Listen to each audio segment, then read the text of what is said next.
Welcome to the OIS podcast. Today, Dr. Paul Karpecki sits down with Bayon Strem, CEO of Kiora Pharmaceuticals.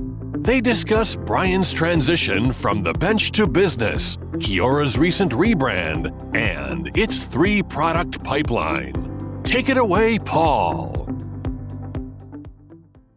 Thank you, and welcome to the OIS podcast. I'm Dr. Paul Karpecki. I practice in Lexington, Kentucky, and I'm honored today to get to speak to Bayon Strem. Bayon has an incredible history in terms of his role and background, what he's been able to achieve, and now as CEO of Kiora. And for those who aren't familiar with that company, we'll talk a little bit about what that name is and what that means and why the name changed. But I'm really excited to have you here, Bayon. Thanks for making time in your busy schedule. Paul, thanks for having me. Pleasure to catch up. So let me start right from the very beginning, because this will be kind of an introduction to all those in attendance. We have a great group of attendees when it comes to these podcasts. They range from obviously practitioners in ophthalmology, optometry, but also industry, strategics, et cetera. So it's a wonderful environment. And I always get a lot of great comments on these interviews where we get into kind of something new area, but also getting to know the person. So I'm going to start with that. Let's begin by having you walk through your personal background. You know, for the audience, let them know where'd you grow up? What were the some entrepreneurial influences early in your life that drew you into what you're doing today? Because you have an incredible amount of energy and passion. And was that always there? What drew you into this kind of field and level of what you're doing today? Yeah, happy to. So I'm actually one of those few kids born and raised in Southern California, from Agora Hills, if you will. And I spent my whole upbringing pretty much in that great weather location. From an early influence perspective, actually, I'd probably say on the entrepreneurial side, my father was probably one of the biggest. He, in his mid-20s, started a textile decorating company in our garage. I was probably about a year old at the time. And he grew that into a proper US-based industry-leading textile company, had hundreds of employees, and really, just did a fabulous job of growing something and getting passionate about a pursuit, if you will. That's great. That influence at that level is really pretty amazing. I say we're such absorbers as children. We just are like sponges, and to see that happening. And I love the stories where they begin in a garage and see success, and you're going to pick those things up automatically. And obviously you're taking it to some high levels too. Where'd you go to school, and did you already kind of go into that, or was it a different background, as in your case, that you studied before, going into this level that includes also the management side of things? Yeah, so I'd say throughout high school, I was always very keen on the maths and sciences courses that I was taking. So it turned out my senior year, I was getting recruited to go to Cornell University for the obscure sport of pole vaulting, and they had a great bioengineering program, and that was something that I jumped straight into and saw as a really good, really emerging field that really got me excited and passionate. So I spent my 4 years in the lovely weather of Ithaca, New York, which was certainly a bit of a culture shock for me, but really loved what I was studying, what I was doing. And then, as a lot of juniors and seniors in college think about, well, what's next? And I just thought to myself, I don't really know, but I certainly enjoy learning more about these topics and how I can apply them potentially. I decided it was time to go to grad school, and of all places to go, wanted to go back home where it was nice and warm and sunny year round at UCLA. So jumped straight into a graduate program there. Spent quite a bit of time, obviously, doing the coursework and a really exciting research thesis around stem cell populations from adipose tissue that could be used for autologous use. So loved my time in schooling, but then moved pretty quickly over to the industry side, and really started thinking about how can we take these discoveries that academic labs are often coming up with and really translating them to helping patients with unmet medical needs. So what did you do coming right out of that? You started with one company. It was a small company. It was a large company. It was biotech, I imagine, given that kind of background, but, and in Southern California, nicely, which had a lot of that kind of opportunity. And then how long did you kind of stay there? What was your path to eventually getting to Kiora? Yeah, so my PhD thesis mentor was a plastic surgeon named Mark Hedrick.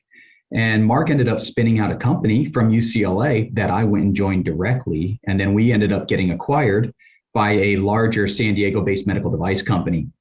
So I essentially rolled straight into that newly, should we say, minted, publicly traded biotech company where I was on the bench doing a lot of translational research. How did you enjoy that? Was it a neat experience? I mean, it's a different role. Yeah, I bet it is. You're right at that fundamental level. You're right connected with it. How long did you do that for? I was there about a decade, I think just touch under a decade, and actually went through a few different roles in the organization. Being a small company, as everyone here knows, you have to wear a fair amount of hats. And so we actually even had some commercialized products.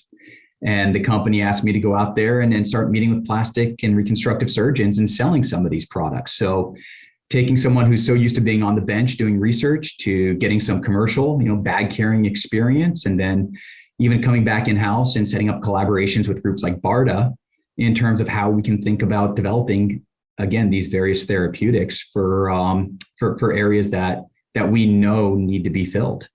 It's a tough transition to go from bench work, which is at the fundamental level of it, to go carrying a bag, or was it just another exciting learning opportunity for you? I'd say both. Oftentimes you want to just dive right into the science, and that goes right over the customer's head. So certainly being able to interact more with the physician segments that are going to be using your products in a way that they can understand it versus the one that you tend to spend most of your time thinking about was a great learning opportunity. Makes sense. And then how did EyeCare come about? Was it just with this opportunity here? Was it leading to that through other avenues? Yeah, no, it was actually through other avenues. So after, again, about a decade at this company, Cytori, Shire decided that they wanted to get into the regenerative medicine space. And so I came in and became their first business development person there, being that I've been living in that regenerative medicine world for about a decade, and started helping build what would be a strategy that we could pursue under the leadership of Angus Russell, who was the CEO at the time. About a year into my time there, Angus actually transitioned out and Fleming Ornskov came in. And it was pretty clear that Fleming didn't really love regenerative medicine, but certainly wanted to get back into ophthalmology, where he had a lot of personal experience running previous companies. So at that point, I saw the writing on the wall that, I probably was going to be unemployed pretty quickly unless I was able to adapt and transition. And so went up to my superiors in the business development group and basically became the first BD person for Shire in ophthalmology, where with a multidisciplinary team that we put together, we're able to come up with the first strategy that Shire started to implement upon in terms of how can we become a new entrant into the ophthalmic space. That is really neat. So that was right there with the eye and into the category of ophthalmology, the ophthalmic space, as you said. And, what did you think of that change? Was it a dramatic change for EyeCare? Did it seem fairly seamless? Was it easy transition? I would say a lot of my previous work was in cardiovascular disease and a lot of other organ systems, never in the eye. I knew where the cornea was and the retina were, but that was probably about it. So it was definitely back to the Bio 101 books to brush up, if you will, on the ophthalmic biology and pathologies, and really where the unmet need was. And that's where the team that we were able to put together at Shire was just so great, because there were such a plethora of backgrounds that we could tap into everyone's experiences and knowledge and really come up with what we thought was an industry-leading strategy. And it certainly was. And congratulations on the execution of that from the BD level, and the development of a product that you acquired, but then carried it through to the final phase, all the way through to then obviously Novartis, acquisition of the company. But you had a great team, and it really began there in that area that you were in and leading for the EyeCare space. So congratulations. So then obviously now that transition happened and the company went to Novartis. At that point, you kind of went back to that sort of other work. Do you have a transition group? You're on some boards. What led now to the final stage of becoming the CEO and director of this pharmaceutical company, Kiora? Yeah, so there were certainly a few more stepping stones in between. So when Shire got acquired by Takeda, and obviously the asset, their primary asset, Xiidra, went over to Novartis. Prior to that happening, though, the team was shutting down at San Diego, the offices for Shire, and they wanted me to relocate to Boston. And nothing against all of my colleagues in Massachusetts, but decided that it really wasn't in the cards for me personally at that point in time. So ended up going up to Allergan, where now I'm going from essentially a blossoming ophthalmology business to really the 800-pound gorilla. And that was also a great experience, met a ton of fabulous individuals who really knew the eye space inside and out, and was a business development professional there, working on a very small team where we were trying to essentially assess every technology out there and figure out how we can continue to build our portfolio, in addition to even out licensing some assets or partnering around others. So spent a few years there. Unfortunately, that was during the time that what was known as Valiant at the time, and now Bausch Health, launched a hostile bid for us. And so it was certainly not business as usual, as much as we hoped it was. And when we eventually were acquired by Actavis, I ended up taking a severance package and thinking I was going to take a nice summer off and enjoy the beach down here in San Diego, where I live. But a colleague of mine came to me about a week and a half later over a cup of coffee with an asset that I found incredibly interesting for the potential treatment of adenoviral conjunctivitis. And so the next thing you know, I'm starting a company, and ended up raising a Series A round and taking that asset through a phase 2 trial that read out with some really positive, exciting results there. In parallel, we were meeting with one of our KOLs, a gentleman up at University of Washington named Russ Van Gelder, who's the chairman of ophthalmology there, and casually talking about some of the other work that he was working on. And he told us about a collaboration with Rich Kramer at Cal Berkeley with regard to these small molecule photo switches. And we got really interested in that and ended up taking a license to that whole platform, which then became a second company called Bayon Therapeutics. And then about 6 months ago, one of the board members of EyeGate Pharma at the time reached out, seeing if I'd be interested at all in coming into a public company and taking the helm there, and really thinking about how we can essentially regroup and refocus a company that's been around for quite some time, but really has some exciting platforms to think about developing moving forward. And so with the acquisition of Bayon and me being appointed as CEO, that's where I started out at Kiora Pharmaceuticals, which is the new brand to what previously was known as EyeGate. It's a great story all the way through, and a lot of interesting touch points. I always find it fascinating, Zach. I've been lucky to get to do some of these interviews, how the path people take and what they pick up each time and how they use that and build on it. And with your background being kind of very unique, all the way from bench work and all that, you could build in a very different direction. It's obvious you've been able to achieve that. And it's good to have someone like you at the leadership position for a company like this in that regards. And so in your how long have you been now CEO at Kiora? I believe it's been a touch under 5 months now. So it's still certainly a learning experience every day. But, the best thing is we have a great team. We have some really promising assets, and we're able to advance those programs forward. So I'm really excited to see where this company goes in the coming 6 months, 12 months, 18 months.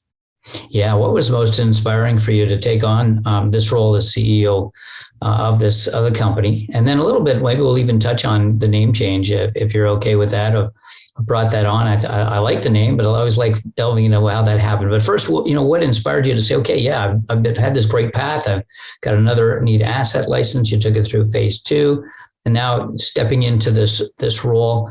Which of the products either that you had or that you're looking at made this seem like an enticing opportunity? Yeah, so I think coming into this, obviously running private companies and the opportunity to go into public company land was something of a lot of interest to me, and a way to be able to capitalize the organization without necessarily the quote unquote hat in hand going to the VCs looking for your proper Series A, Series B, Series C rounds, and then eventually coming up either in the public markets or exiting through M&A. The idea to take a public company with what already had 2 really good and promising assets and then adding a third to it was really exciting. And that really was the I would say the impetus to drive me into saying yes to the opportunity. In addition to obviously a great team that I got to know much closer over the past 5 months. And so now we really are a proper spec pharma company, if you will, or spec biotech in the ophthalmic space. We're able to refocus and really re-strategize all of our programs, which I know in the past were a little bit more fragmented at some level, into a way that we think makes a lot of commercial sense and that will continue to get near-term inflection points and drive value to the company. Tell me about the current products that you have in your portfolio and what the potential is for them. Yeah, so we have rebranded the products as well as our rebranding of the overall company. So we now are really advancing 3 main programs. The first one is, I'm going to start with the legacy product, and that was what we refer to as Keo 201.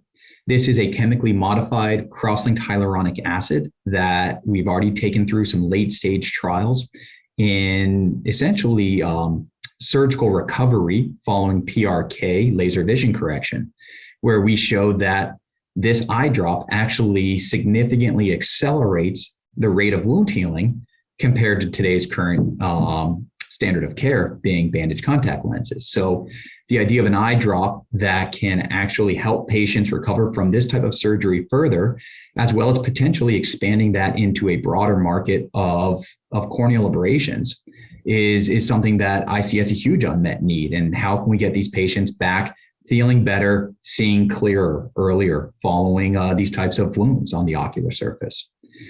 The second asset was actually through an acquisition that the company did in December of 20 of a Vienna-based biotechnology company called Panoptes Pharma, whereby they had a 3rd generation small molecule DHODH inhibitor. And in ophthalmology, we do a really good job of taking biology that's been figured out somewhere else and applying it to the eye in certain conditions of the eye that we think there's a lot of potential merit to develop assets in, even though they are different formulations typically. And knowing that Sanofi has a very successful franchise in the DHODH inhibition space for autoimmune diseases like RA and MS, we saw an opportunity to leverage that underlying mechanism of action in the ocular surface diseases of things like ocular inflammation and dry eye disease.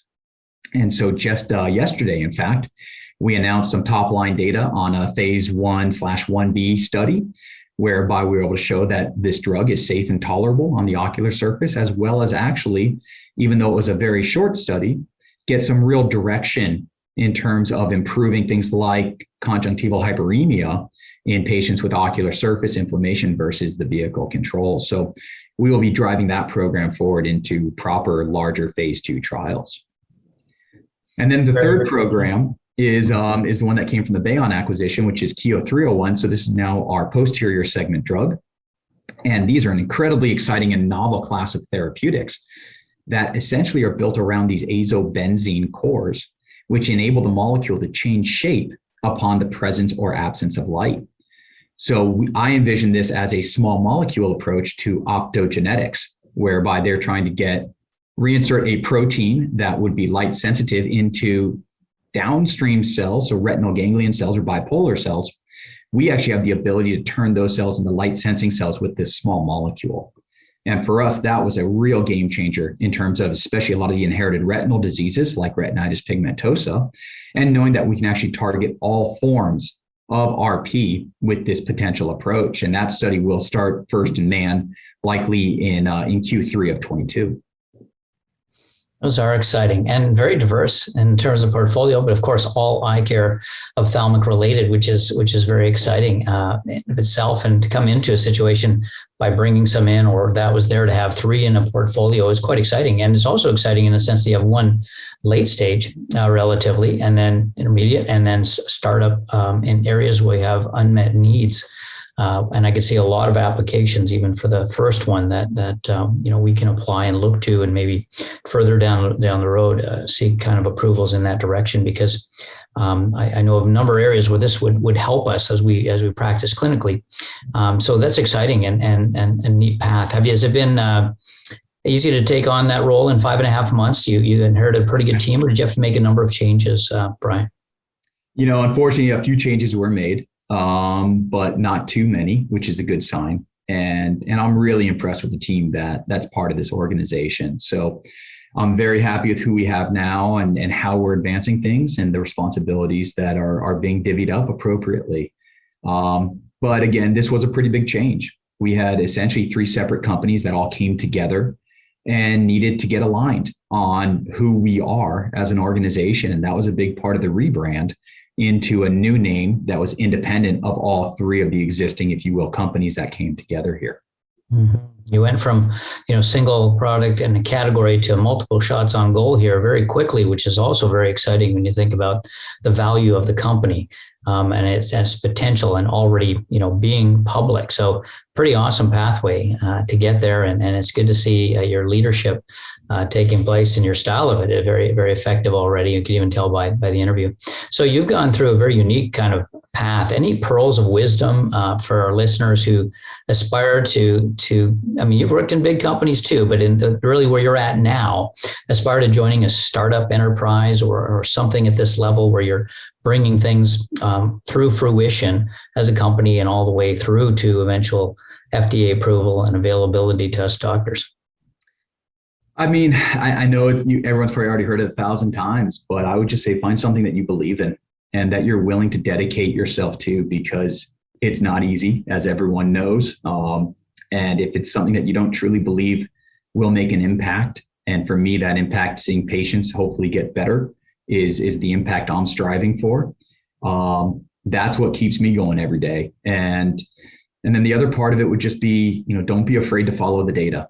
Oftentimes we get stuck on, this drug has to be developed in this way for this indication, whereas your data may be saying something different. And for me, I'm always data driven. And if the data suggests something, then, who are we to think that we're smarter than what the data is kicking out as? So it's okay to change course if there's a reason to, and that's a data driven decision.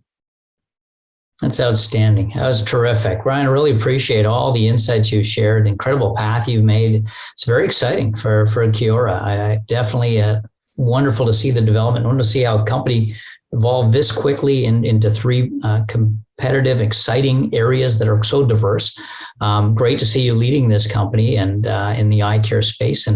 And as mentioned, thanks for sharing so much of your insights, of your history, of what you hope to do, and wish you continued success with leading Kiora Pharmaceuticals. Paul, thank you very much. It's been a real pleasure chatting with you today. Thank you. Thank you for listening, everyone. We hope you've enjoyed this episode of the OIS podcast. Be sure to listen in next week as we discuss the latest innovations in ophthalmology with experts in science, medicine, and industry. Subscribe to our iTunes channel so you don't miss a thing. Got a story of your own to tell? Apply to be a guest at OIS.net.